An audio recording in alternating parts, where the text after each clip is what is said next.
You're listening to Night Callers Bigfoot Radio. All right, good evening and welcome to Night Callers Bigfoot Radio. You're here with your host, Lauren Smith, and tonight we have the host of the Texas Bigfoot Conference, Mr. Craig Woolheater on. How are you doing tonight, Craig? Doing fine. How are you doing? Doing fabulous. I'm so glad to have you on tonight. I have a lot of questions, and we were actually chatting before we went live, and I was picking his brain, and I told him that I had a lot of questions about stuff that y'all probably just, don't want to hear about the event planning and all the headache that goes with it. But the amount of work that he puts into this event is it's huge, and it's so worth it in the end. But you guys, he has some great stories about that we'll get into later. So I kind of wanted to start, we'll just jump right in if that's okay. Sure. All right. So we're a week out from the event. So you look remarkably unstressed, first of all. Well, I have done this a few times. You've done this 2 decades, I believe is what it said. 2 decades. Just about. That's crazy. I would still be a nervous wreck. I would. Well, the day of, I probably am until about lunchtime, and then it's all downhill from there. It's already, rolling, like gaining momentum down a hill. Yeah, nothing you can do about it. Better just roll with the punches. It's just got to go. I understand. Yeah, so I have an event in a couple weeks, and so I'm still in scramble mode, I guess, making sure that everyone knows what they're doing and who's on first. So, but the day of, you're right. The day of is just let it roll. It's going to happen. Yeah, whatever's going to happen is going to happen, and we just, make the best of it. Correct. All right, so let's just go ahead and start. How did you get into the whole cryptozoology field? Well, it started out when I was a kid. Of course, I'm going to date myself here by mentioning dates, but when I was a kid, I was interested in weird and obscure subjects. I was into dinosaurs and, UFOs and, just weird phenomena. And in the summer of 1969, I grew up here in the Dallas-Fort Worth area. But in the summer of 69, there was a pretty famous case that took place that summer. It was the Lake Worth Monster, just a little northwest of downtown Fort Worth. There was reports of a 7-foot tall, hairy, bipedal being that was, terrorizing people out at the lake.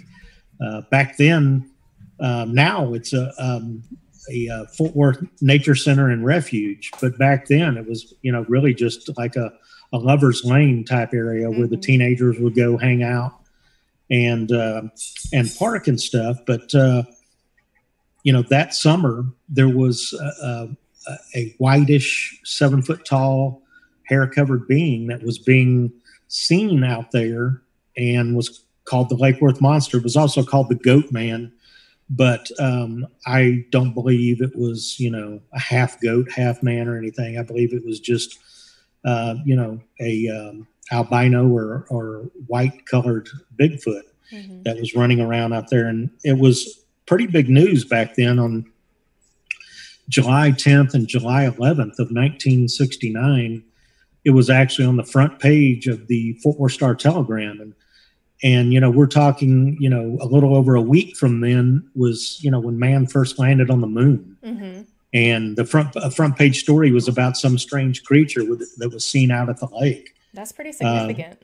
It's pretty significant that it made front page news when, all the news of the day was, got astronauts going to the moon. Mm-hmm. And that really got me interested. I had a scrapbook when I was a kid and, saved newspaper articles and magazine articles and photographs and stuff. And my grandparents lived in Fort Worth and, saved me the front page of the paper from my scrapbook.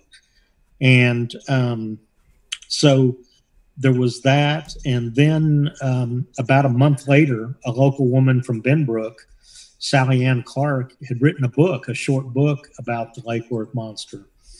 And I found that on, this is long before your time, but on a magazine rack at a convenience store, like the comic books used to be on a rotating rack, and it was on there, and I saw that book. It was $2. And I bought it and took it to my grandparents' house, and I read that book from cover to cover, and was just fascinated with it. And my grandparents had a 26-foot cabin cruiser boat out on Eagle Mountain Lake, which is just upstream across a dam from Lake Worth. And so, we used to go out to the lake and stay on the boat all the time. And, my overactive 9-year-old brain was, constantly thinking about the Lake Worth monster is going to, come out and we're going to see him on the boat. Hang on just a second. I got a little bit of a cough. Yeah, that's all right. So there was that. And then about a year later, I traded a kid at school for a book that he had brought to school. Pardon.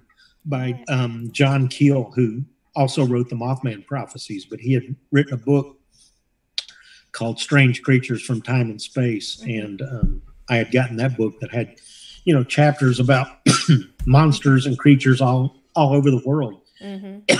And so I read that. And then, 3 years later, I saw the Legend of Boggy Creek, in its theatrical run at the theater when I was 13. And so that really cemented, those three things really cemented, me being interested in this field. And, after that, I grew up, and in my teen years, I was a Boy Scout and camped out in East Texas. And, it was always like, the Boggy Creek monster is going to be out here and stuff like that. But unlike a lot of people, I didn't really stay interested in the subject, after my 20s.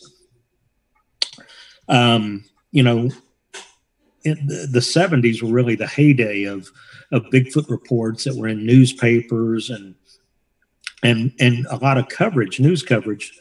And, you kind of drifted from my periphery, but the one thing that brought it, right smack dab in my face was in 1994, I went with a group of friends to New Orleans for Memorial Day weekend. And we, this is pre-Google Maps, pre-MapQuest, pre-GPS. We just laid out a road atlas and charted our course, what looked like the quickest route there. And we left Friday morning of Memorial Day weekend, and, drove straight to New Orleans, left about 5:30 in the morning and got there about 1:00. And, when we were driving through Louisiana, it was, broad daylight. So, nothing looked, unusual, but we get taken, like I said, 12 people went, and we had 5 different cars. And so we all caravan there. But when it was time to leave on Monday, which was actually Memorial Day, May 30th, 94, we all took off driving at separate times, depending on when, whoever needed to be home. So my car that I had taken, I was with my girlfriend and a girl who lived in the same building that I did in Dallas. We didn't leave until about 9:00 on Monday night. And the neighbor had to be at work the next morning, so she just slept in the back seat on the way. Well, as we were driving back, the road that we had taken through central Louisiana, in the daytime was just, a highway out in the country, 2-lane highway. Well, as we, swung around Baton Rouge and headed to Alexandria, it was now a 2-lane road out in the middle of nowhere in the middle of the night, with no lights, no traffic, no anything. I mean, it was very untraveled. It was actually Highway 71, the same highway that, goes from Shreveport, to Texarkana, right smack dab through Fouke, Arkansas, same Highway 71, but this is the part in Louisiana. And we were just driving along, and it's probably about 11:30 at night. And my friend's asleep in the back seat. I had a little Isuzu Amigo, little Jeep type thing with the top rolled up because, it was about 70 degrees. It was May 30th. And in my headlights ahead, we saw, an object off to the right, driving 70 miles an hour. I mean, we may have not seen it more than, 7 or 8 seconds, but as we approached it, it was a moving subject. It was about 7 foot tall. It was covered with hair, and it was walking with its back to us. I mean, it wasn't a stationary object. It wasn't a burned out tree stump. It wasn't a horse. It wasn't a cow. It wasn't a gorilla. It wasn't a man in, a Bigfoot costume. In the middle of the woods. As far as I can tell, because, we're out in the middle of nowhere, and it's, probably from the edge of the road to the tree line on the right-hand side, it was probably about 30 feet. And, we're talking somewhere about the middle of the, recess from the road out to the tree line. It was about halfway out. So, it was no more than 15 or 20 feet from the car. And, it was actually walking. We drove past it, like I said, maybe saw it 7, 8 seconds. And as we passed it, she and I both looked at each other and said, "Did you just see what I just saw?" And agreed that we had. Yeah. And I said, "Well, what do you think you saw?" And she goes, "I think I saw a Bigfoot." And I was like, "Well, we got to stop." And she's like, "No, we're not going to stop." Oh. That was a paraphrase. There were a lot more bad words said in there. That's what I was going to say. She was adamant about not wanting to. It was about 11:30 on Monday night. The sidewalks were rolled up. There was no lights on. It was just, everything was shut down. So we drove through town, and on the way out of town, we saw a little white church on the right-hand side of the road, with a big parking lot with a light pole and a light on in the middle of the parking lot there. So we pulled in there. My friend was still asleep in the back seat. We pulled in there and stopped and talked for about 10 or 15 minutes about what we had seen and what we thought. And, it obviously wasn't a hallucination because both of us saw it. Right. Yeah. So then we got back on the road. We had to be back, in Dallas the next morning because my friend had to be at work. So we got back on the road. And, I don't really remember talking about it after we got on the road. I mean, it was just something weird that happened to us. I don't remember talking about it when we got home. I didn't tell friends or family or anything. It was just something that happened to us. And here's what, is going to sound weird for a lot of the younger listeners and yourself probably. But it wasn't until 3 years late. It wasn't until 3 years later that I got on the internet. Yeah. And, one of the first things that I searched for was, a Bigfoot. And, I found, it certainly wasn't anything like it is now. 23 years ago, there wasn't a lot of websites. There were, some message boards and forums and such. Pal Talk. And, a community of people who were interested in the subject, especially down here in the South. And, so I logged onto there and started talking about what had happened and, telling people and, met people and befriended people that were, on the internet and on the message forums. And, I think your mom was probably even one of those, back in the early days of the late 90s, early 2000s back then. And I met a gentleman online by the name of Luke Gross, and he and I communicated, and he was working with another Bigfoot research group at that time, but was unhappy with the way things were going with them. And so we decided to start our own organization, the Texas Bigfoot Research Center, and, put up back then it was pretty cool, but, looking back on it, a pretty cheesy Angel Fire website with a lot of flashing animations and stuff, but, and put up a submission form, and people, started sending in their encounter reports. And then people started contacting us wanting to get involved with what we were doing. And so, we started investigating areas where we had gotten reports from, going out to these areas and staking them out, and, mostly on private property in areas that we had permission from the property owners. And, things just started to snowball then. We, Luke and I had gone in 2000 up to Ohio to the Ohio Bigfoot Conference that had actually been going since 1989. And we went to that, and, and I, looked around and said, you know what, there's nothing like this in Texas. I bet I could pull something like this off. Mm-hmm. And so started the planning stages of the, the first Texas Bigfoot Conference then.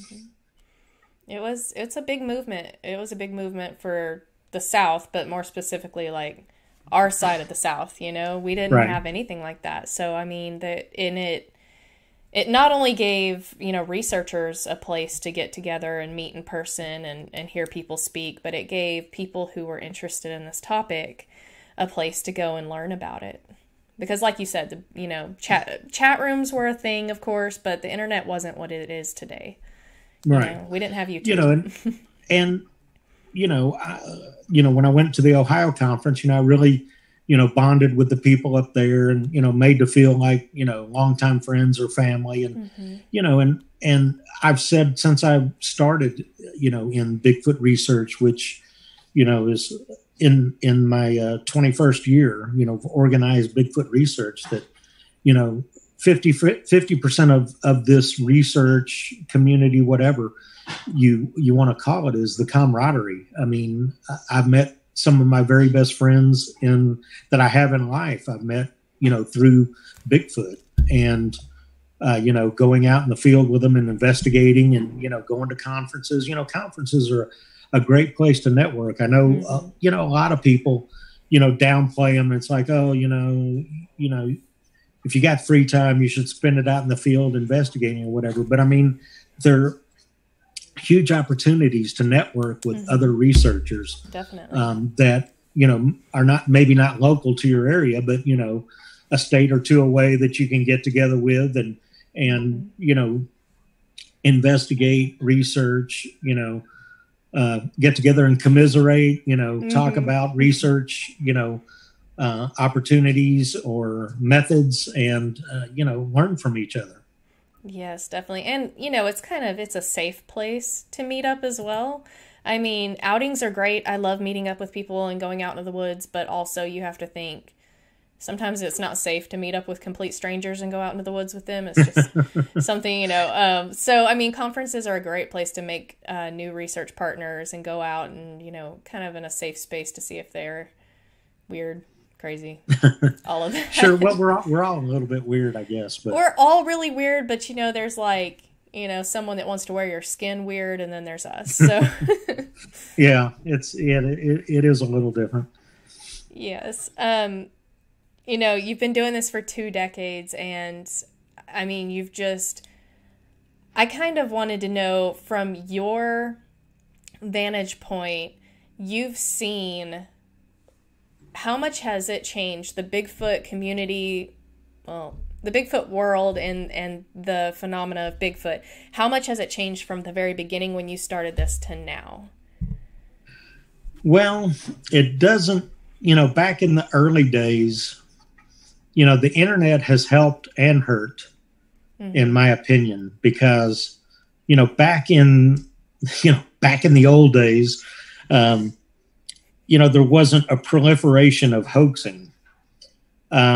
Sure, you would get a report from somebody and go to try and investigate it and find out that, the phone number wasn't any good, or you'd make plans to meet up with somebody and they never show, or, you'd talk to them on the phone and, it'd be an obvious BS story. But, nowadays it seems like there's just a proliferation of hoaxed videos, mm-hmm. People, making up stories, trying to pass off fake photographs or fake videos or whatever. But I mean, hoaxing goes way back. There's, way before my day, there were people that were, making fake footprints and stomping around in the mud. There was somebody that sent a hoaxed footprint to Professor Grover Krantz, mm-hmm. Who was a university professor who was interested in the subject. And they sent him a hoaxed footprint that, he looked at from just the cast and declared that he felt that it was real. And then after that happened, they came back and said, ha, we fooled you, So, I mean, it's not really, just nowadays, but the proliferation of it is much more prevalent today than it used to be. In my opinion, when, there's not a whole lot of motivation for somebody to submit a report to you and tag their name and phone number and even address to it. I mean, there's not I can't see any benefit to somebody that could potentially out themselves as either a hoaxer or somebody who did see one of these. I mean, we promise, anonymity. We don't release witnesses' names. We don't, release a location where, a report was stated. All we do is, tag it to a county. And, in Texas, we have 254 counties. And even if you have, the name of a county, that usually covers quite a bit of territory to try and narrow stuff down. Right. So, I mean, the fact that you're offering them anonymity, helps with them coming forward with a sighting report, because if they didn't have that assurance, most anybody wouldn't be interested in sending a report in if they had to worry, that their name was going to be outed. But conversely, I can't see any motivation to send in a report, with your legitimate name, address, phone number, email address attached to that, because somebody's going to follow up with you. Yeah. And, we followed up on every report that we got that wasn't obviously blatantly hoaxed, that, it was obvious a story made up. But, when somebody, submits a report and you can, we tried to go and investigate it in person on site with the witness there where it happened and determine, if the habitat was there, if the environment looked like, that there would, be a legitimate reason for a Bigfoot to be in the area traveling through or, hanging out for a while. And, when somebody tells you that they've had a sighting, had an encounter, there's only a couple of different possibilities in my mind. Number one, they could be lying to you and just making it up. Right. Number two, they could have been hoaxed by someone else that, they didn't know anything about. Number three, I guess there's a possibility that they could be, on narcotics or drugs or alcohol and hallucinating. They could be misidentifying known wildlife or a person. Or, to me, the only other possibility is that they say that saw what they say they saw. And if that's the case for even one report, then there's something out there, to be investigated and to be looked into. And, even if I throw out all the hundreds of people that I've talked to that said that they've seen one over the past 20 plus years, I have my own experience that I can't explain away. I mean, no, I don't know 100% that it was, a Bigfoot, but I didn't stop. I didn't investigate. But I mean, I don't think I know a whole lot of what it wasn't. Like I said, it wasn't a person in a costume. It wasn't a person in a ghillie suit. It wasn't a horse. It wasn't a burned out tree stump that was stationary. It was something that was moving, walking, and it had its back to us. And it didn't deviate from its path. When the headlights hit it, it didn't run off. I mean, it just kept in a steady pattern in the direction that it was walking, which was parallel to the road with its back to us. And see, there's so many people that, you hear an encounter and people are like, oh, they made that up. And it's like, you don't know how hard it is for people to come forward. Like these shows, Finding Bigfoot and Sasquatch Chronicles and all of these things have made it easier for people to come forward, but most places it's still taboo to talk about this. I mean, it's not acceptable water cooler talk. Like people really can't talk about Bigfoot without getting a weird look. So when somebody does come forward, that usually means a lot. Sometimes maybe they do want attention. Sometimes maybe they're crazy or they do want attention. Yeah, that's going to happen in anything that you research. But for the most part, if they do come forward, it's usually pretty hard for them to do so. True. I mean, I've talked to, grown men, hunters and such who, on the phone, have broken down crying, telling me their story because they've never been able to tell anybody else, or they tried to tell somebody else and they were laughed at or called names. I've had, grown men that have said that I've never even been able to tell my wife this story because I wasn't comfortable with talking about it. And for a lot of people, it's a cathartic experience, Right. to talk to somebody about something that, was a traumatic experience for them when it happened. Right.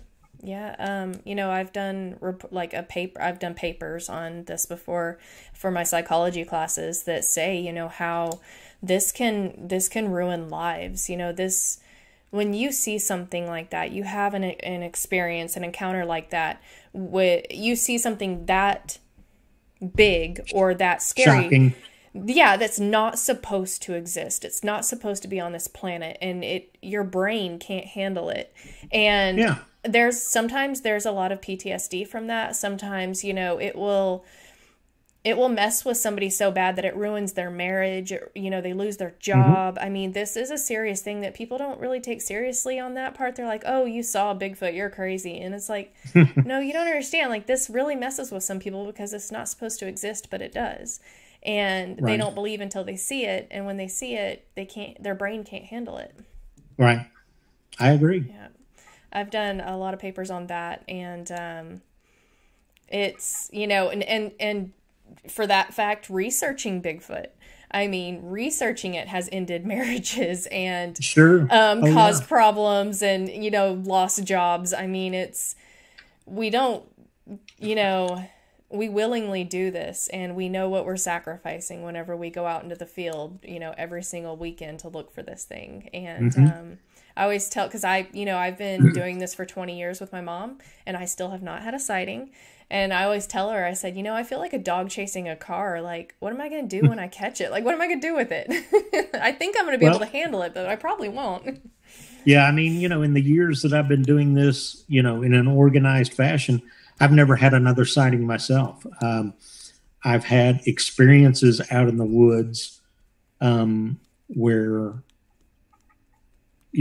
I believe that one or more of these has been around, heard strange vocalizations, had, I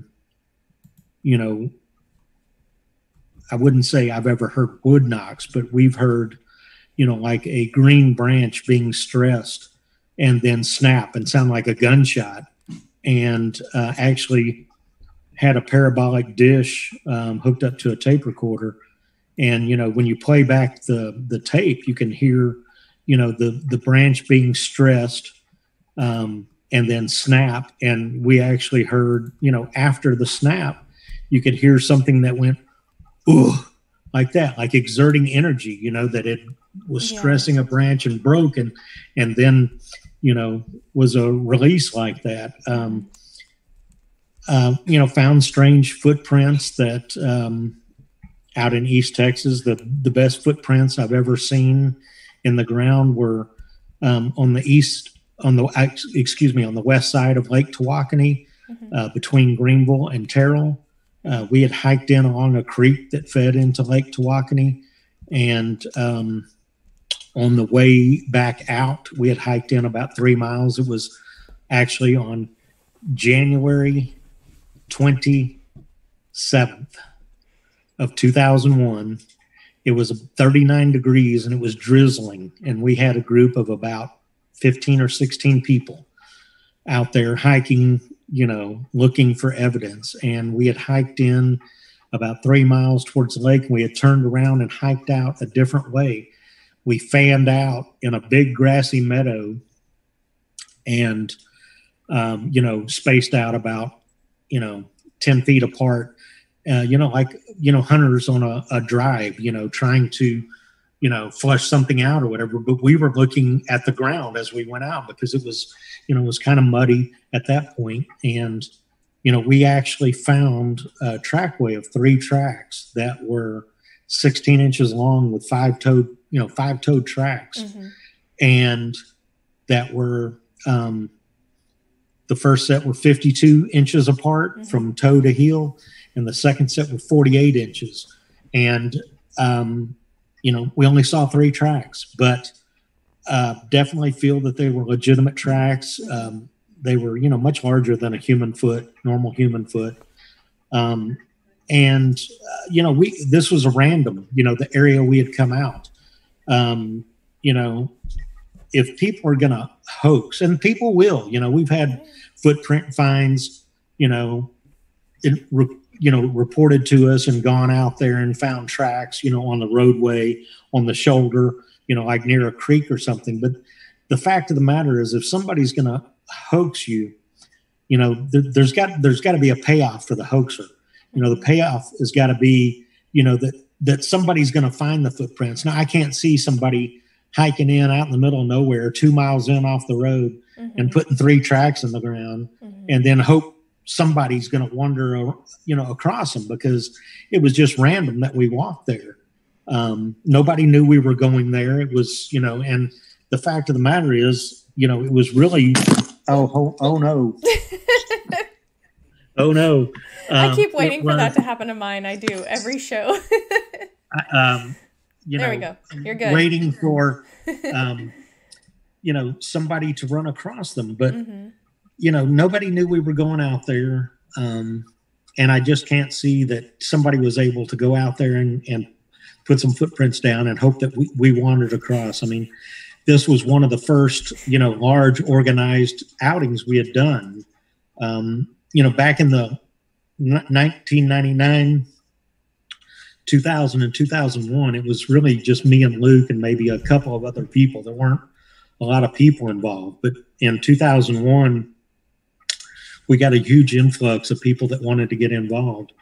And so, you know, we took off, you know, on that day. Like I said, it was only 39 degrees and drizzling, and, you know, pretty miserable conditions to be out tromping around in the mud. But, you know, people were interested enough in what we were doing to go out there and look. And, you know, we weren't prepared to cast the footprints, which, you know, I wish we had, you know, because like I said, it's the best footprints I've ever seen. And, you know, we're coming up on 20 years since I saw those. You know, just figured that, you know, hey, we ran across these, you know, first time we really went out and looking, you know, we're probably going to run across these a lot more often and have opportunities to cast them. But we didn't. We took pictures, and, you know, pictures of footprints just don't come up, you know, show you any detail. It's just, you know, an impression in the mud. Unfortunately, we didn't cast them. So, you know, those were the best casts that, you know, tracks that I ever saw in the ground, and failed to cast them. Yeah. That actually, my mom, she had that same situation. She said she's only ever found, you know, really one set of really castable footprints, and she didn't cast them at that time.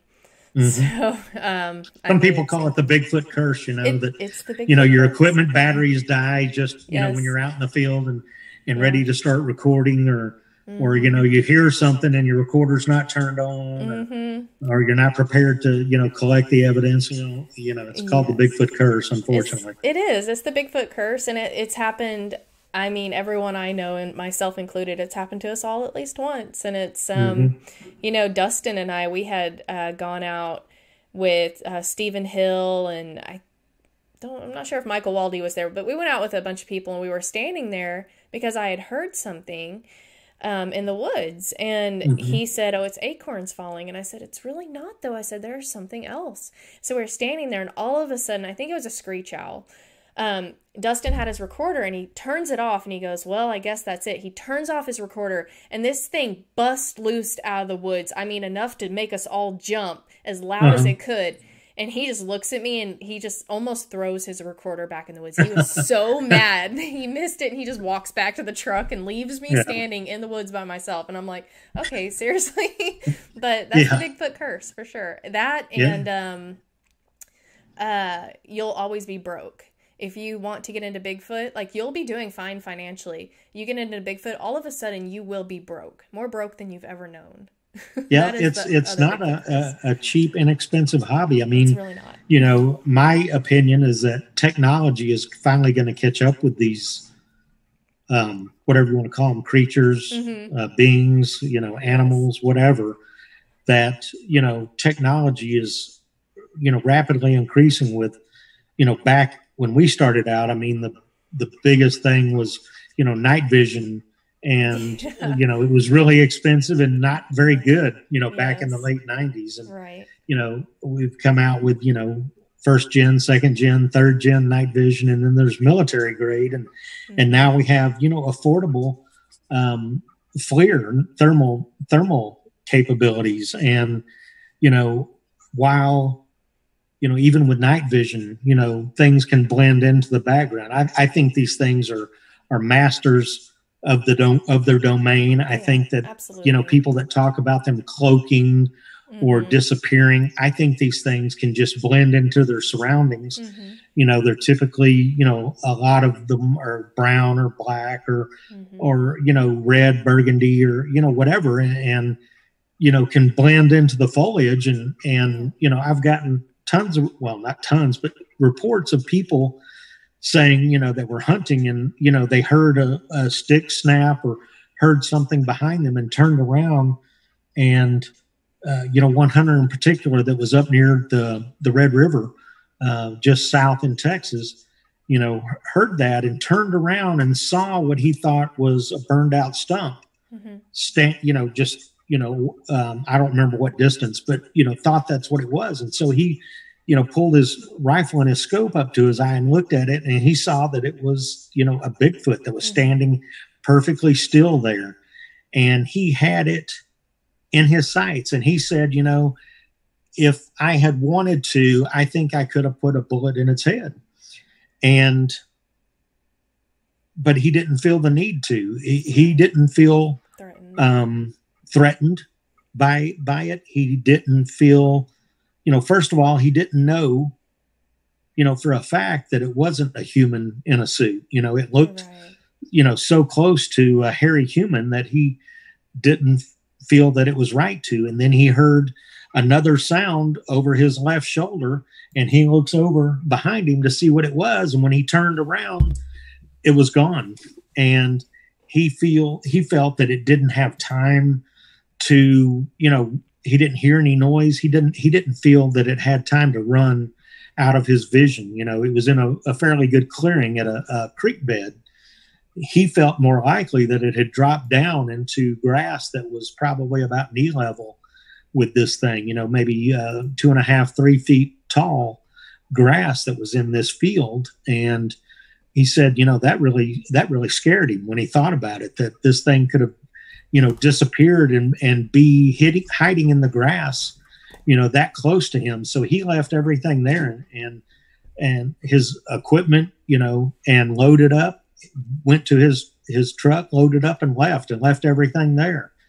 And, you know, I've had, you know, people that told me, you know, the two over the years compiling all the cases, the two most frequent sighting reports are number one, from hunters and fishermen outside, and number two are, you know, basically road clearings, you know, crossings, people seeing something, you know, cross the road in their headlights, or even be able to see something, you know, off to the side of the road, you know, looks like a big, you know, pile of garbage bags or whatever, but actually as they pass, to look in the rearview mirror and see something stand up and cross the road behind them in their mirror. I mean, but those are the two most frequent are, you know, people that are out in the woods, you know, for long periods of time and spend time out there. And, you know, I feel for the most part that most sightings are an accident on the Bigfoot's part. I don't think, you know, I think that they are pretty wary of man,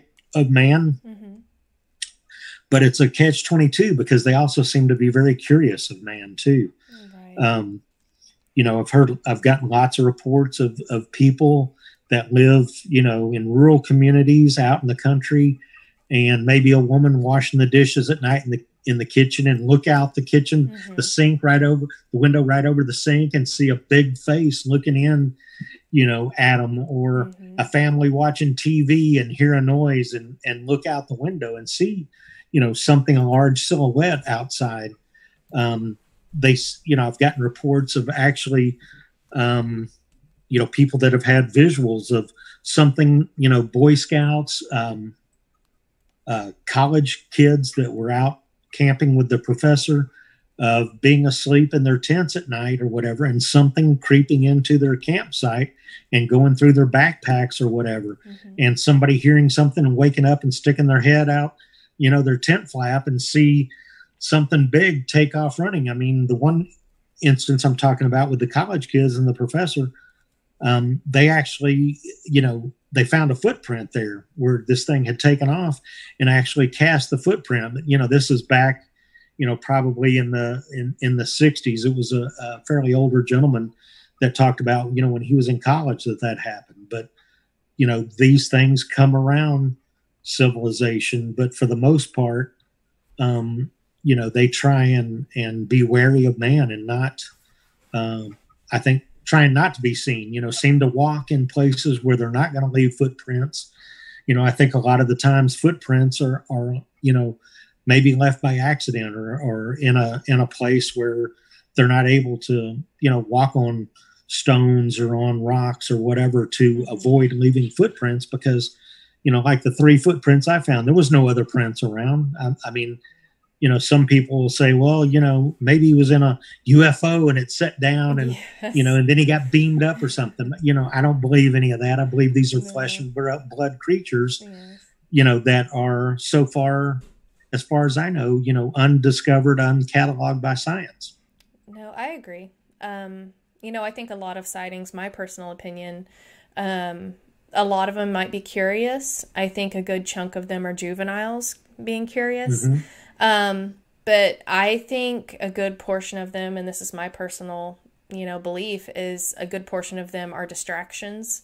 They're distracting you from the rest of the group that are trying to cross or, move. And because a lot of them, it'll be, the road crossings, those I couldn't tell you. But I know a lot of other sightings I'll hear.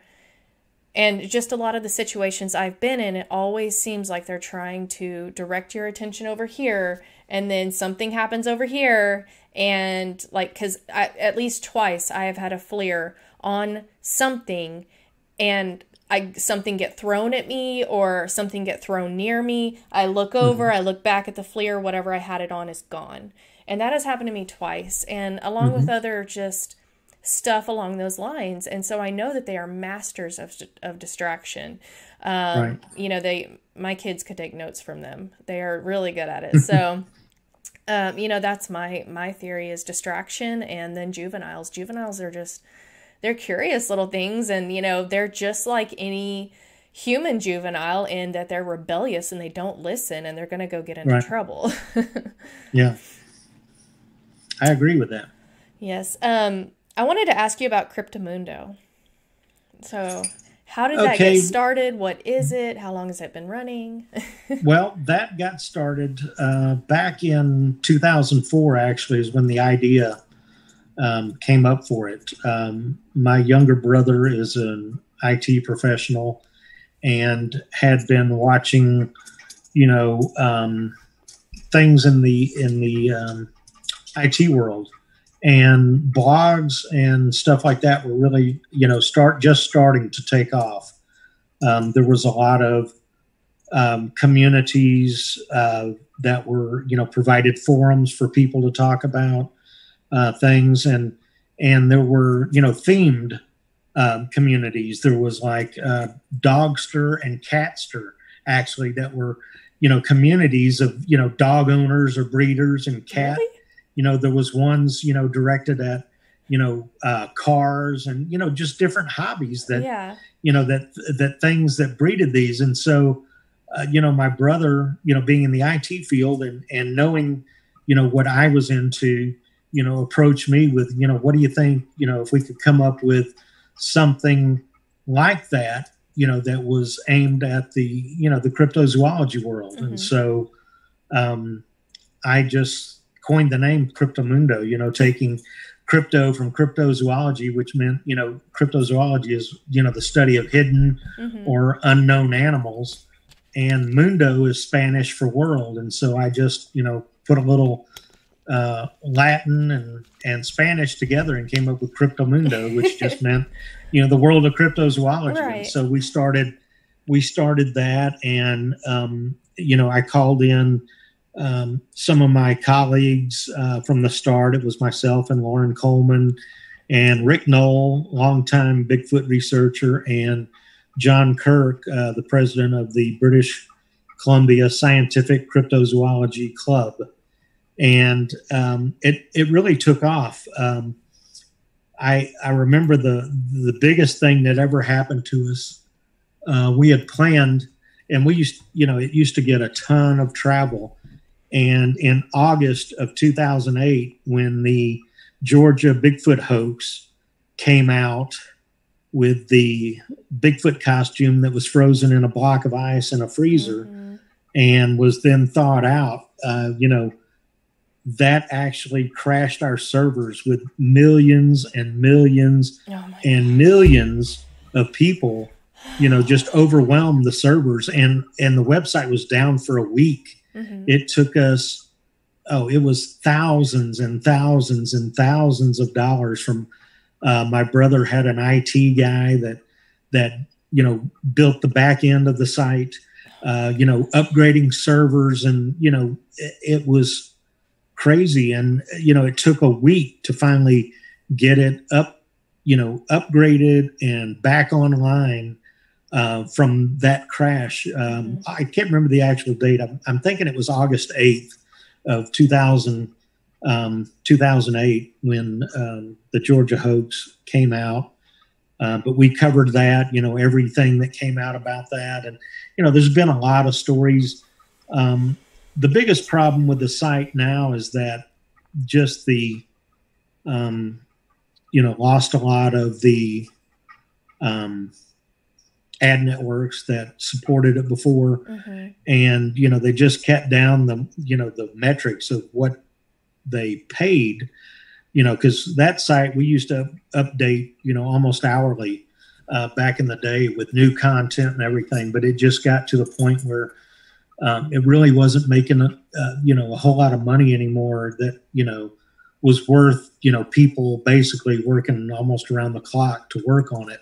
Right. So, it's basically kind of just transitioned to Facebook now. The updates and such are just post updated stories to Facebook, and, the site's still up and it's still archived. It went online on September 27th, I believe, of 2005. So, I mean, it's been up and online for over 15 years now.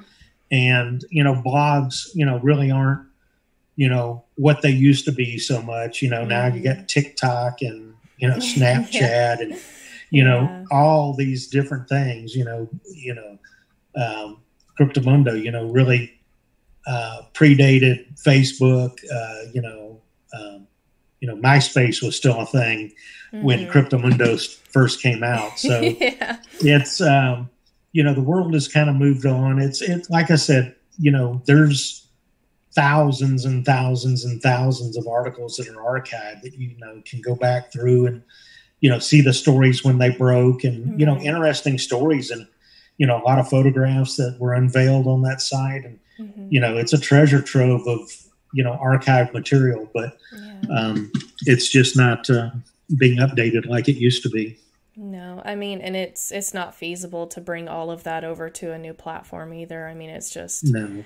Yeah, I had to do that with Night Callers. I had to go back through our 300 shows and download every one of them to move them to YouTube, and it's worth it. It takes a lot of time. It takes a lot of time. It's worth it because there's great information. There's people who, have been in the Bigfoot community who have since passed, and so having that up there as a memorial is great. But it's a lot of content. So, I think just keep promoting it as, it's still up there as an archive. I mean, you can still go to cryptomundo.com and search the archives, with keywords or, dates and go back and look up all this information that is archived, and it's not going to go away.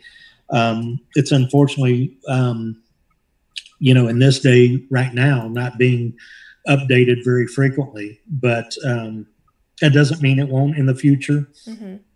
But just right now, I don't have the time to keep up on it. And, but, like I said, I forget how many actual posts are up there. But it's, 15,000 or something, individual post with photographs and stories and eyewitness testimony and videos and all kinds of stuff that is still up there for people to go look up the archives. I mean, it's a great, like you said, a great archival place to reference when they need to go look at something. So I say keep it up. I know it's, a little bit of work to keep it up even, but we can't lose all that good data. Good. Yeah, we can't lose all that good data. Yeah, people, and it comes in handy because, new people are getting involved with the subject. And, I see people on Facebook post, well, look at this picture I found, what do you think? And I can go, 10 years back and pull up an article, a post that was on Cryptomundo and link it and say, that picture was, being passed around on the internet 10 years ago. I mean, it's nothing new.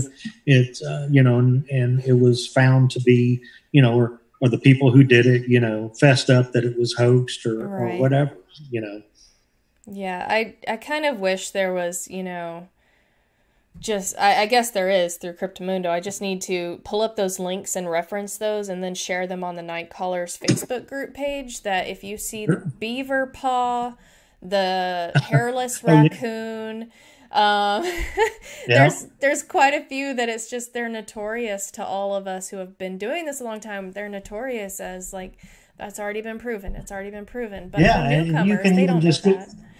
Just go to Google and put in Cryptomundo and, beaver paw or bear, the hand of unknown origin, the supposedly the Bigfoot hand and pull up, photographs and stories and, Dr. Jeff Meldrum's opinion or whatever, comparing it to, the skeleton of a bear's paw, which, when it's the claws are clipped off and it's the fur is gone, looks remarkably like a human hand. Right.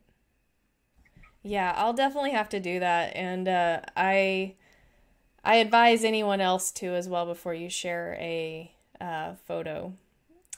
Go make sure that it's not something else first. Yeah, do a Google image search. Do that. I mean, and pull it up to see when it was posted online. Yes, and I try to be nice to people because there's so many newcomers. They're excited about this, and so they post something, and so I try to gently tell them, like, hey, that's been posted about 10 times in the past week alone, and it's not real.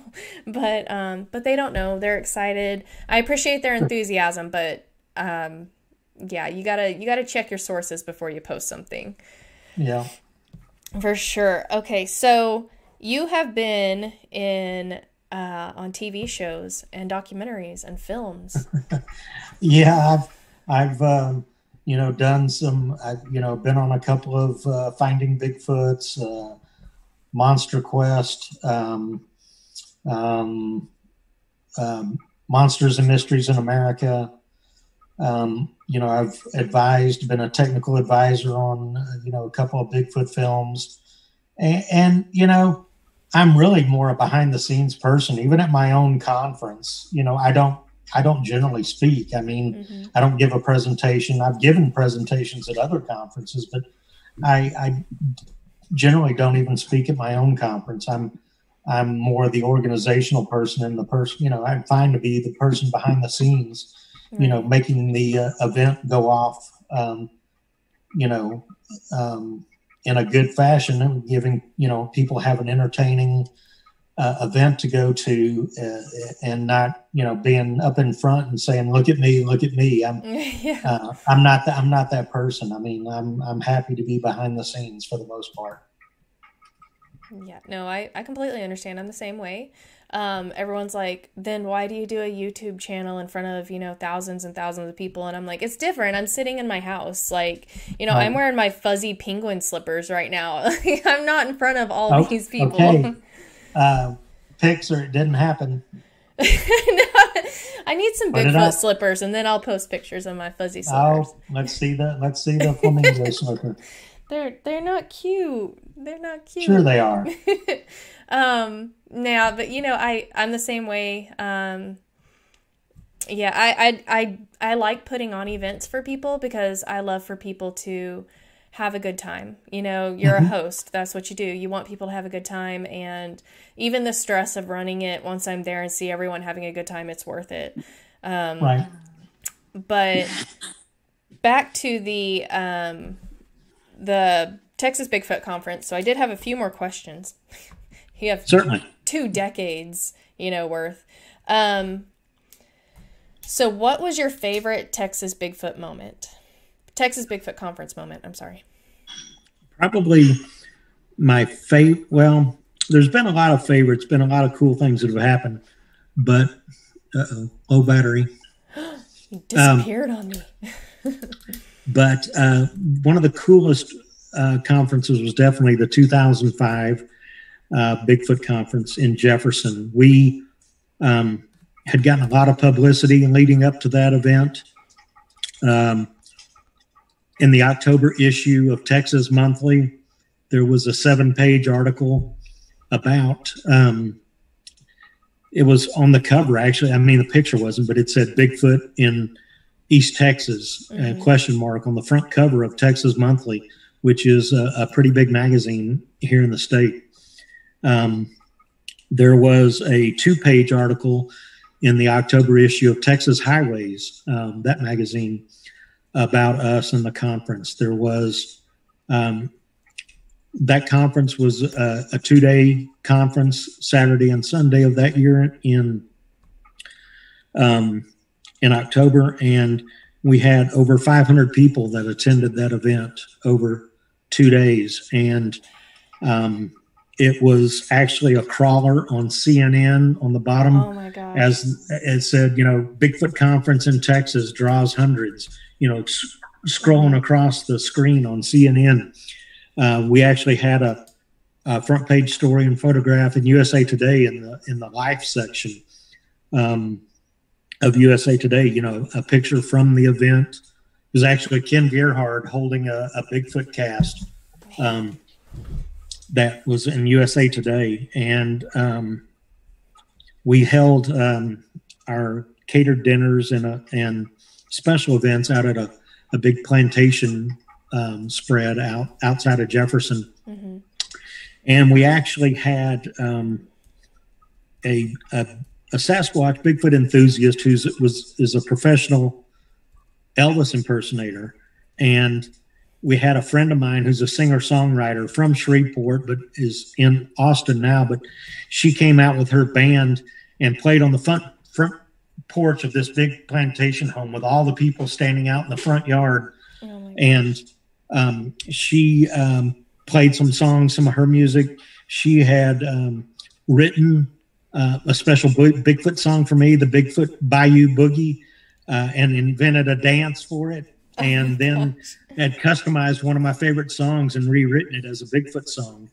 And then Elvis came out and performed on the front porch there. And Jeff Meldrum, this was the first time he ever came to Texas for our conference. And he's just standing out in the front yard watching this at a Bigfoot conference, watching an Elvis concert, and just standing there like he can't believe it. And he told me later, he said, I was just standing there waiting for a spaceship to set down on the lawn, and that was a very, very special event. It was really cool, and like I said, we got a lot of publicity, and Jefferson has really kind of taken the Bigfoot thing under its wing. I mean, in that year, 2005, they had the mayor at the time had issued a town proclamation stating that the third weekend in Jefferson in October was officially Texas Bigfoot Weekend. Oh. And then in 2016, they issued a town proclamation for the 15th anniversary of the first conference. And then in February of 2018, they actually issued a proclamation that Jefferson was the Bigfoot capital of Texas. And they have, gone out and gotten, a 6 foot tall or so concrete Bigfoot statue, and it's there, in the middle of town, right across from their tourism building. And a lot of the shops now are picking up on it and selling Bigfoot T-shirts and trinkets and things. The what is it? It's the Caddo. Is it Bayou Cafe? I can't remember the exact name. I'm drawing a blank, but a restaurant there in town serves a Sasquatch burger. That's a great big giant hamburger, and one of the bars there in town that's also a restaurant, Annie Skinner's, a couple of years ago had a like a food show that came through town, and they made a Sasquatch or Bigfoot burger that was like 2 patties on a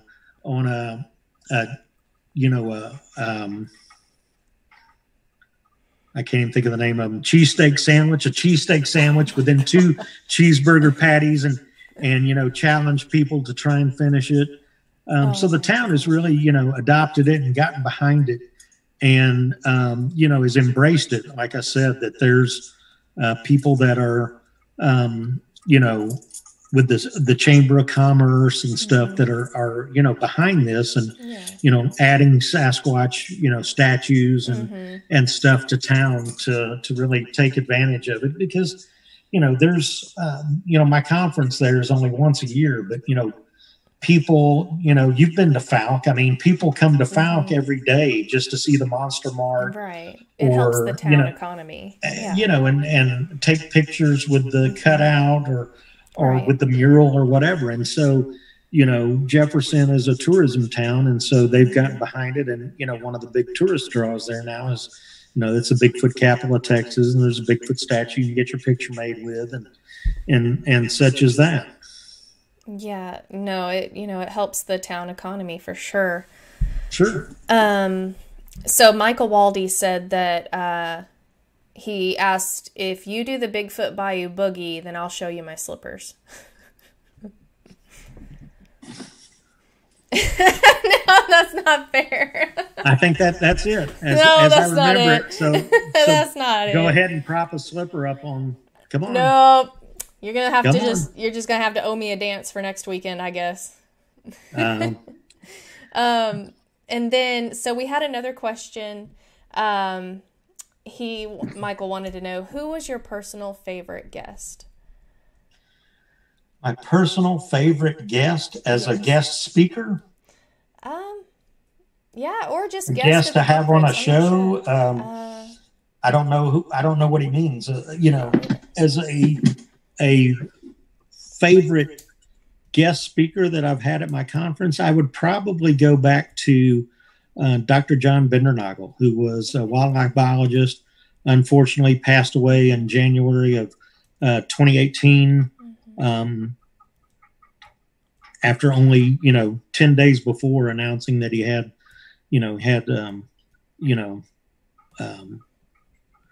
terminal cancer, and then 10 days later he was gone. He was the most genuine person I ever met, a degreed biologist, a scientist, but in this field you'll find a lot of people like to talk about themselves, and he was a good listener. He listened and took notes, and I know a lot of people I've talked to, you can tell that they're not even really listening.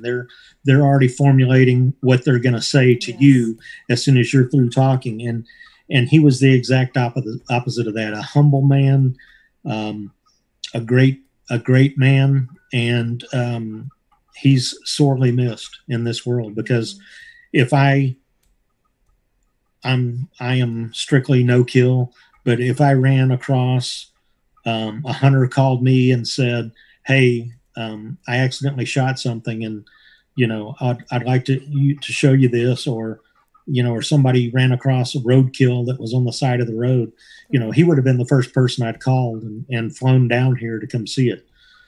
Jeff Meldrum is right up there as well. He's a very knowledgeable man, studies locomotion, Bipedal locomotion is his specialty, from primitive humans, fossilized footprints. And, I feel that he's a good candidate to look at a trackway or cast tracks and to offer up his expert opinion on whether it would be legitimate, something that could, actually walk on 2 feet. Yeah, no, I have to agree. Yeah, we've lost a lot of the greats in this community. There have been quite a few who have passed on, and it's hard to live up to people like that too, because they're good people. Yeah, down to the another core. one of my very favorite people was William Dranginis, Yes. Who pioneered really the use of thermal imaging in Bigfoot research. He was a government contractor and worked on a lot of top secret projects, electronics and such. And he had an incredible sighting back in 1996 that he was out metal detecting and prospecting with 2 FBI agents. Mm-hmm. And, they heard something, and one of the guys, the FBI guys, they're trained to observe, pointed and said, so far away behind that tree, there's something or someone behind there. And it darted out behind the tree and into a creek bed and disappeared. And, he had, 2 expert eyewitness people with him and himself. And he then, poured his life and a lot of money into trying to film.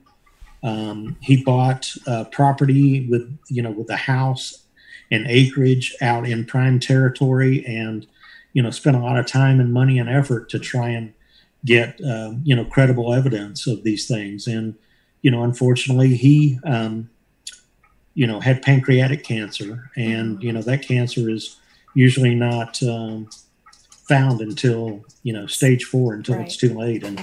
And he lived another 18 months after being diagnosed, but tragically died at the age of 59, Mm-hmm. which is just far too soon. Absolutely. Yeah, we had him on Night Callers before.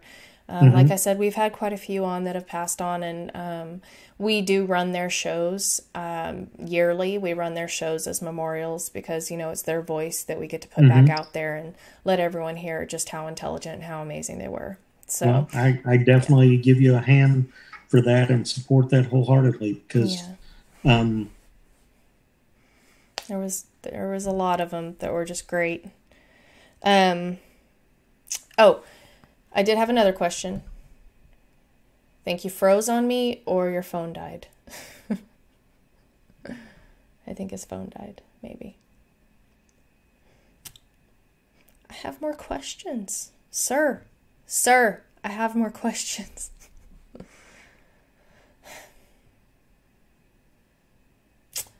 I think his phone died. I am not sure.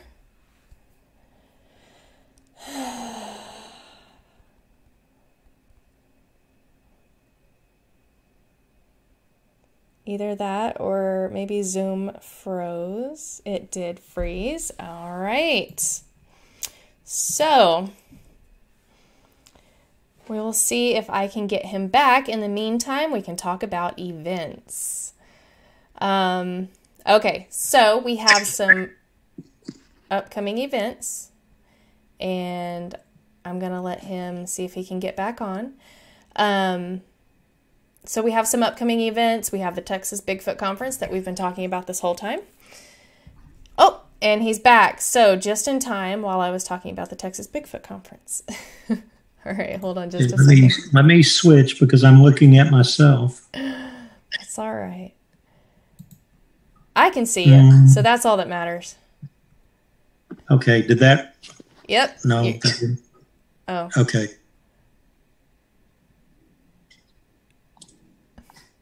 I can see you. Okay. And hear you. Okay. Don't worry, I won't make any funny faces at you.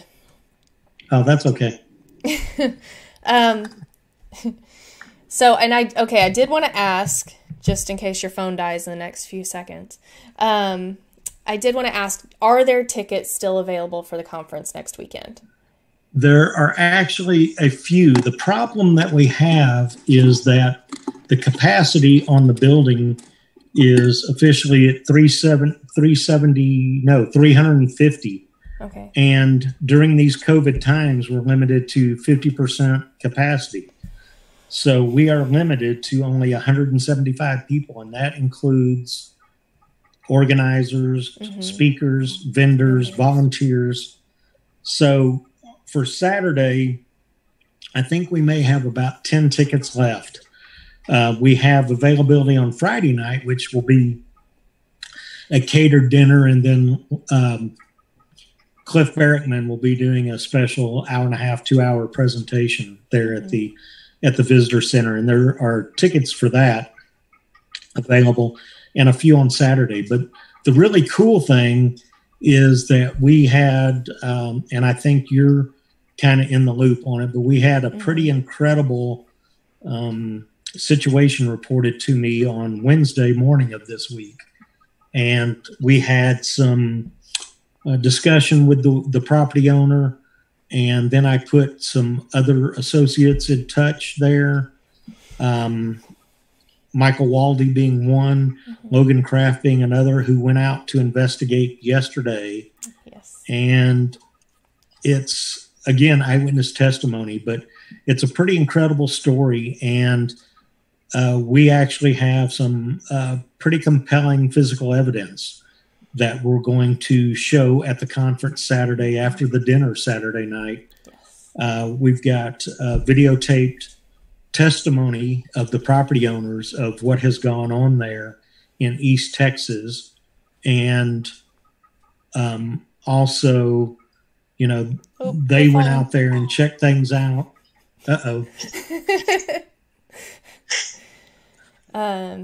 Compelling evidence. Compelling, yes. You're aware of what we have. This is okay. You have a very nice ceiling. Yeah, I got a ceiling fan going. I'm actually in my Bigfoot man cave, which is I can show off a little bit that I have. We should have started with that.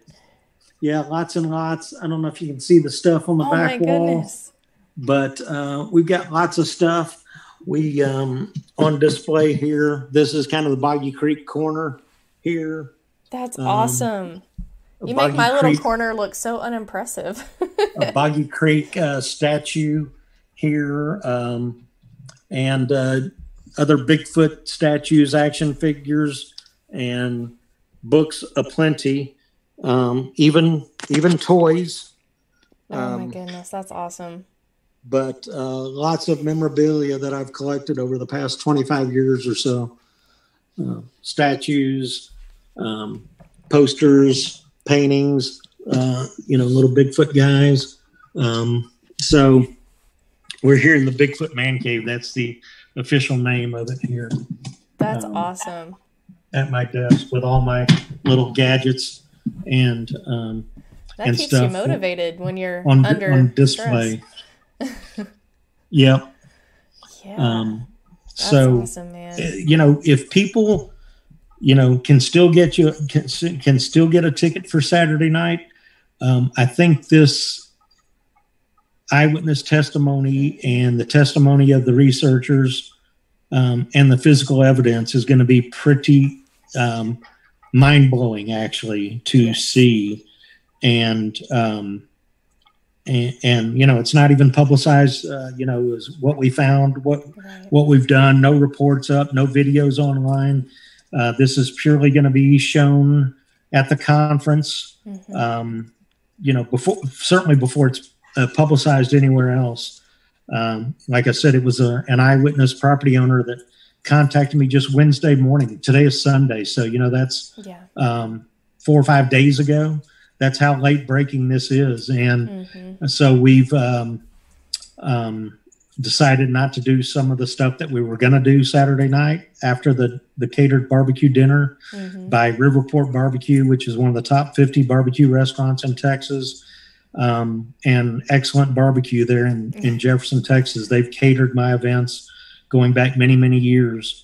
And we'll have that dinner, and then we're going to lay out what happened here in East Texas, about halfway between Dallas and Jefferson. So that's exciting. It's a really exciting story. I'm excited. I can't wait. Well, you're just going to have to. I know. I got bare minimum information about it, and I'm like, I need pictures, I need video, and I was told, no, you can see it on Saturday. It's only 6 days away.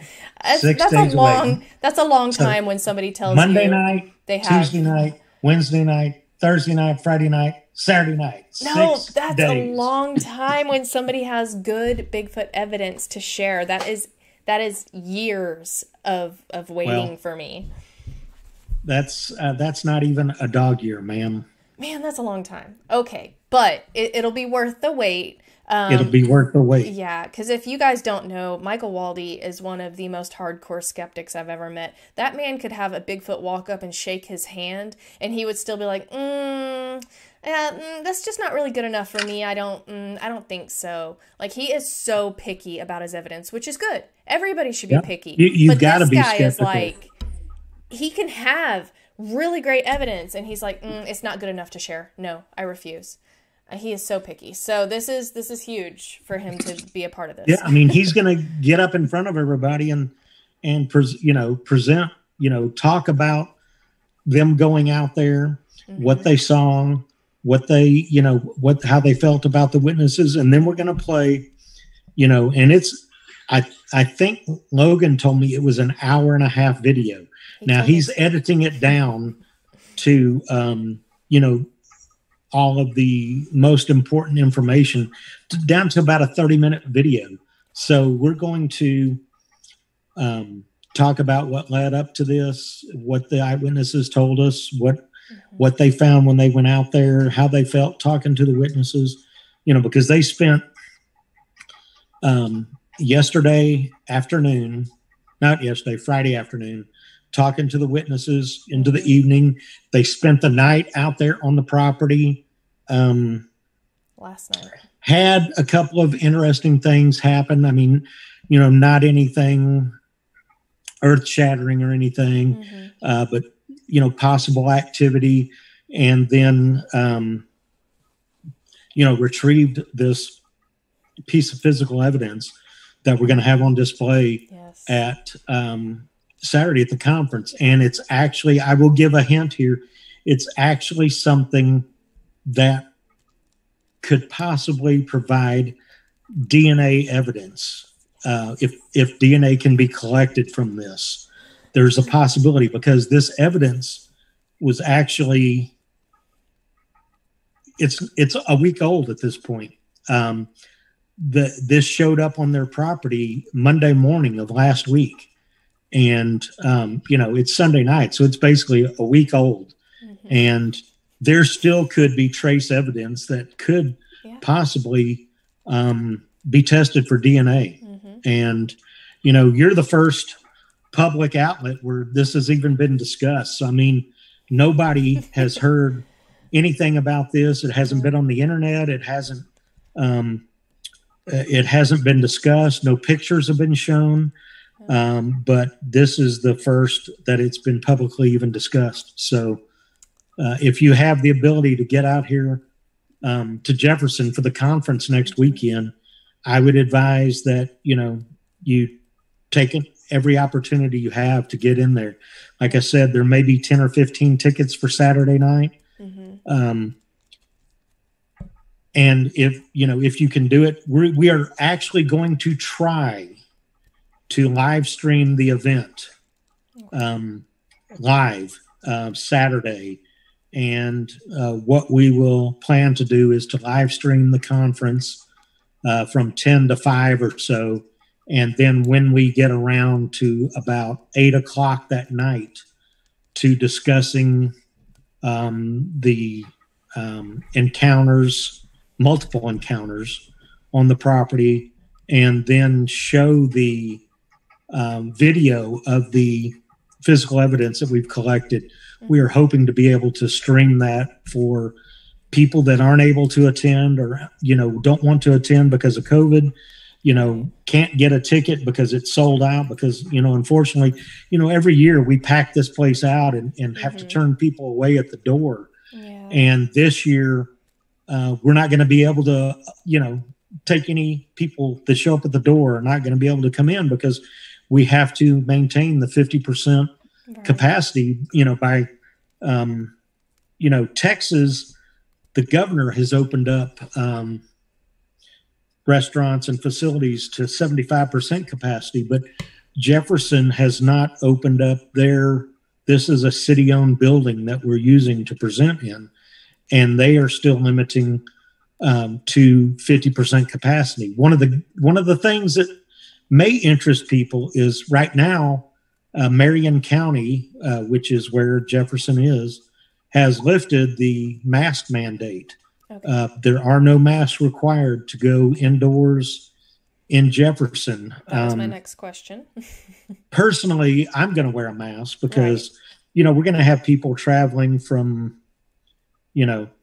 all over Texas, Oklahoma, Arkansas, Louisiana, and beyond. Right, yeah. So, nobody is going to make them wear a mask, but, I'm going to be wearing a mask because I'll be dealing with most of them. And I just I'd rather be safe than sorry, Right. Yeah, no, some people are immunocompromised and they have to wear masks or have to wear masks for their loved ones who are immunocompromised. Sure. So not a big deal. So you're saying masks are optional. They're not required. So that's good. We will have hand sanitizer stations. We're going to, still be, enforcing social distancing. People won't be packed into the building like we normally are because normally, we can sell 350 tickets and, we've got the same size venue with only, half that many people. So, people will be able to be socially distanced people are still going to have to, when they go up to the speakers or vendors tables, to go up, one family or one person at a time, maintain social distancing, for the people that are behind them in line. And then, just, be kind and polite, and respect people's, space. Yeah. Yeah. I think that sounds good. I think I'm really glad that you're able to have the conference and pull off. There's so many of them that have been canceled or postponed till next year. I mean, we held one of the first ones this year, August 1st, the Falcon Monster Festival, but we had to move it to Texarkana because there weren't any venues in Falk that, we could hold it, that they didn't have the personnel to maintain, to sanitize and, to enforce social distancing and stuff like that. And so we had to move it to Texarkana, which was unfortunate, but we had, a nice big conference room with, 2 screens and an awesome sound system to, play Legend of Boggy Creek, the restored remastered version for folks there as just an added attraction, basically, that came to the event that they got to see because the Perot Theater in town, they had the premiere of that last year in June when we had the Falcon Monster Festival last year. They played that whole weekend, multiple showings of the remastered, restored, with the awesome sound system. And we played it there, on 2 huge screens with, professional sound system and people got to enjoy it there, after our conference in August. But, I had to write a special plan to the Department of Health, Arkansas State Department of Health, with a plan that we were going to follow of things that we had to do to, to have the capacity raised because the cap in Arkansas on indoor events was 100 people. Man. And we had a very large room and we were able to maintain social distancing, we were able to, with submitting a plan of action, we were able to increase the capacity to 66%, which was about 250 people. And, we didn't even, have that many people. We had about 150 people, that were able to go to one of the very first Bigfoot conferences this year. All the others have been canceled except the one that was in Gatlinburg, Tennessee, the weekend before. Right. But, since then, I'm trying to recall any, in-person conferences, and I don't think there's been any since then. There's been, some outdoor events. You guys, went to and had the event outdoors in Mena, and then you guys are doing something in Smith Park. I guess towards the end of October, towards the end of this month. Yep, Halloween weekend, and it's outdoor for a reason. So, there's fresh air, man. I gotta have my fresh air. Outdoors, you can do a lot of things, but one of the big problems with outdoors is you don't have, access, real good access to be able to give audio, video presentations, right. And so, we needed an indoor venue. So, that's what we did.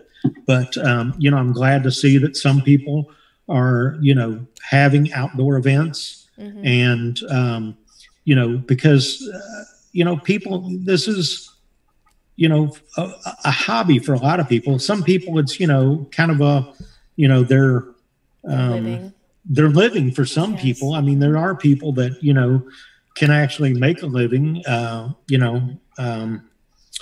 but you certainly don't get rich doing this, researching or even putting on events, because and events of these magnitude are hard to put on. And like I said, the one thing I'm facing this year is that my expenses are 100%, but my attendance is 50%. So I mean, it doesn't cost me any less to rent the building. It doesn't cost me any less to fly somebody in here. It doesn't cost me any less to, get lodging for speakers and such. All those expenses are still the same, but you can only have half as many people. So, like I said, we're trying to be able to stream the event to maybe make a little more revenue and let it be broadcast to people that aren't able to come or don't feel comfortable coming, to be able to see the speakers' presentations and this special presentation that we're talking about. No, yeah. And, this isn't the first time you've faced a challenge with this conference. You were talking before the show that after 9/11, you were facing some challenges. So this isn't the first one. This isn't the last one, going to be the last one. So, hopefully, hopefully you're able to make the revenue that you need to, or make up for it next year, Sure. And the event's already scheduled for next year. Our Falk event is already scheduled for June 19th. Hopefully back in Falk at the middle school. We had planned this year, we had planned to move from the community center, which we had to turn people away last year at the door, to using the auditorium at the middle school that, provided twice as much seating and attendance. But, like it said, it came down to, with COVID, that Falk pretty much shut down. They didn't have any, schools were shut down. School hadn't even opened until, August or September of this year. And the event was originally scheduled for June 20th. So, I mean, we had to scramble and postpone it. And then it came down to, it still wasn't going to work in Falk. And so the Texarkana Convention Center came through, where we using the host hotel, the Holiday Inn there, allowed us the use of the conference rooms there. And we were able to have the event and have a successful event. Again, the attendance was down, but, a lot of people enjoyed coming out because they were, itching to get out of the house and go to something. Absolutely. And see people and network, like you said. For me, a lot of these conferences, I get to go see, I get to go see my people, and that's awesome. And so that's a big draw for me, is seeing my people, my friends, and then also seeing some of the live speakers that, a lot of them I've had on my show, but there's a few I haven't. And so I want to hear what they have to say, There'll be some interesting topics. Yeah. We've got a guy that was actually a member of the Dallas Bigfoot Research Society back in the late 70s, 80s. Oh, wow. So, I mean, before I would imagine that you were even born. Yes, thank you. Yeah. Certainly before a lot of us were involved with Bigfoot research, but, they were following up on reports, and he was the guy that did. Oh no. There you are. Okay, we may just be here for a few more minutes, but okay, we're wrapping it up. Okay, let's wrap it up before it craps out. Yeah, before we lose all of our battery. But I know that you have a great lineup of guests as usual, and there is surprise content, you guys, at the conference on Saturday. There's a few tickets left, and you heard it here first, of course. About this great evidence. Lauren knows kind of the backstory of what it is, and what do you think about it, Lauren? Like you said, I'm excited. I am so excited. You guys, I got a teaser. So they were like, yeah, we found this evidence. We talked to this family, and we stayed the night, and and they just gave me all this great information, but they didn't show me anything. And I am chomping at the bit here. So I can't wait to see the video that Logan puts out, because I want to see the interviews, and I want to see the property, and I want to see, because they had a lot of great supporting evidence that they went around and filmed on the property as well, that supports the family's encounter stories and the family's testimony. So, you can tell from the stuff on the video that I haven't seen yet, but have heard about, that this family really is having some kind of encounters. And so I think the physical evidence that we're going to have on display is going to blow people's minds. Yes. It's really compelling. The whole thing is really compelling, and I cannot wait. And look us up on the 2020 Texas Bigfoot Conference on Facebook. There's an event page there where you can get the schedule of what's going on, the speakers that'll be there, link to the registration, where if you can get in and still get a Saturday night ticket, Saturday all day at the conference from 9 to 5. Yes. And then we take a break and set up for dinner, catered barbecue dinner at 6 o'clock.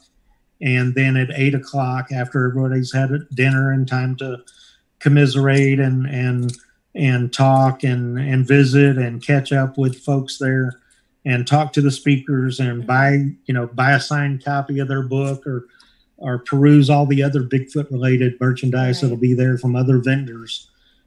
Then at 8 o'clock, we're going to present this story and this evidence. And like I said, it just came to me on Wednesday. So, it's very new. The evidence was just found on Monday morning of this past week. So it's fresh. And like I said, I'm hoping that we can get some DNA out of it, possibly. Definitely. Quite possibly. Yeah, because the type of evidence it is, I think it hopefully has a longer lasting type of DNA than we would normally find. So very exciting. Okay, well, we'll wrap it up before your phone dies. But that'd be good. Yeah, I do appreciate you so much for coming on, for sharing all of your information about the conference, your history with it, and as well as your experiences and your thoughts on all of that. I do appreciate it, and I can't wait to see you next weekend.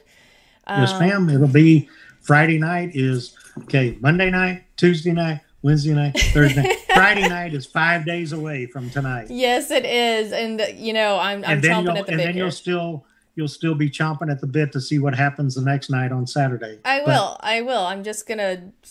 I'm not gonna sleep Friday night. I already know. I'm not. And then Saturday night we have the bonfire after the event. And see, I'm excited. I've never been to the Texas Bigfoot Conference, you guys, so I'm excited to do all the traditional things that you do. So I am excited.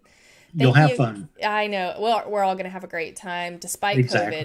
COVID, But thank you again for coming on. And so, you guys, I will report back after the conference next week. I may live stream from it just a little bit for everybody, all my listeners. May live stream with Craig here and a few other people. But I appreciate you coming on, and I'll holler at you next week. Okay. See you in a week. Okay. All right. Good night. Good night. Okay. So I wanted to talk about the events real quick. And so these events are the ones coming up, the Texas Bigfoot Conference, of course, that we just talked about. This whole show, that is next weekend, October 16th through the 18th. Then we have the Lost Cryptids Conservatory. That is also the same weekend on October 17th, and that'll be 12 p.m. to 3 p.m. That one is in Michigan. So you can look, all of these that I'm talking about, you can look these up on Facebook. And hold on just a second. Logan, yes, I want to ride in the limo as the supporter of your endeavor. Yes. Okay. So the Lost Cryptids Conservatory, so you can look these up on Facebook and see the rest of the information about the events, but I wanted to give them a shout out here for everybody to just kind of go check it out. It might be in your area. This one's in Dowaglac, Michigan. I probably butchered that, but there you go. It's a free event to talk about monster encounters and more. Then you have the 2020 Falk Monster Halloween Bash in Falk, Arkansas. That's going to be at Smith Park, put on by yours truly, Keith Crabtree, Squatch Dogs, and William Lunsford. So that is a free event as well. Donations are welcome, and it goes straight to Smith Park. We have a lot of great things planned. We have trick-or-treating, a piñata, costume contest. The Boy Scouts will be there. We're going to take them on a little nature walk. And, of course, there's storytelling around the fire every night. We really have a lot of great stuff planned, and just, networking and sitting around the fire, talking to people, meeting new people, hearing new stories. You learn a lot at these things, and you get to meet people that are like you. Also that same weekend, Halloween weekend's big, you guys. So we have the Falk Monster Halloween Bash. We also have the Bigfoot Storytelling Festival, and that one is actually in Oklahoma. I want to say it's in Oklahoma City. And so you can look that up on Facebook as well, Bigfoot Storytelling Festival. And that's also that weekend. I think it's October 30th. And if you are east of the Mississippi, you can go to the LBL Meet and Greet. That's at Land Between the Lakes, also that weekend. And then the following weekend, November 7th, we have the Boggy Bottom Bigfoot Conference in Colgate, Oklahoma. So that one is going to be at the Colgate School. It's put on to help their robotics program, and they'll have a lot of guest speakers such as Marvin Leeper, who has been on this show before. Great speaker, great guy, and he just recently spoke at the Ouachita Bigfoot Conference and Festival. So he'll be there speaking along with a few others. I myself will be there. There will be vendors set up. It's going to be a great time. So you guys go look up all these events on Facebook. And real quick, our next guest, when I get back from the Jefferson Conference, our next guest is the Irish Bigfoot Research Organization. These guys have made a couple movies, very good movies, I would like to say, such as The Wild Man. Just Walking with the Wild Man, I'm sorry. Great guys. I've actually been in contact with them for a couple years now, and they wanted to get a little bit of a few movies under their belt before they came on the show, and so I contacted them again, and I've been very patient. They've been very patient, and now's the time. Now they're going to be on the show. So when we get back, that one will be October 25th, 2020. Instead of 8:30 p.m. Central Standard Time, it's actually going to be 2 p.m. due to the time difference. We're pretty flexible like that. And I just wanted to remind you guys to be sure and like and subscribe. You know, that helps me out. That helps me put on a better show for you guys. Also, that way you guys get the content as soon as I put it out. I appreciate you guys. I appreciate your patronage. And then don't forget to go like us on Facebook and join the Nightcallers Bigfoot Radio Facebook group. It's an extension of the chat, so if you can't make the live chat, you can go in there and kind of meet everybody, network, share pictures, videos, all of that. And I think that's about it. You guys stay safe, be kind to one another, and I will see y'all next week.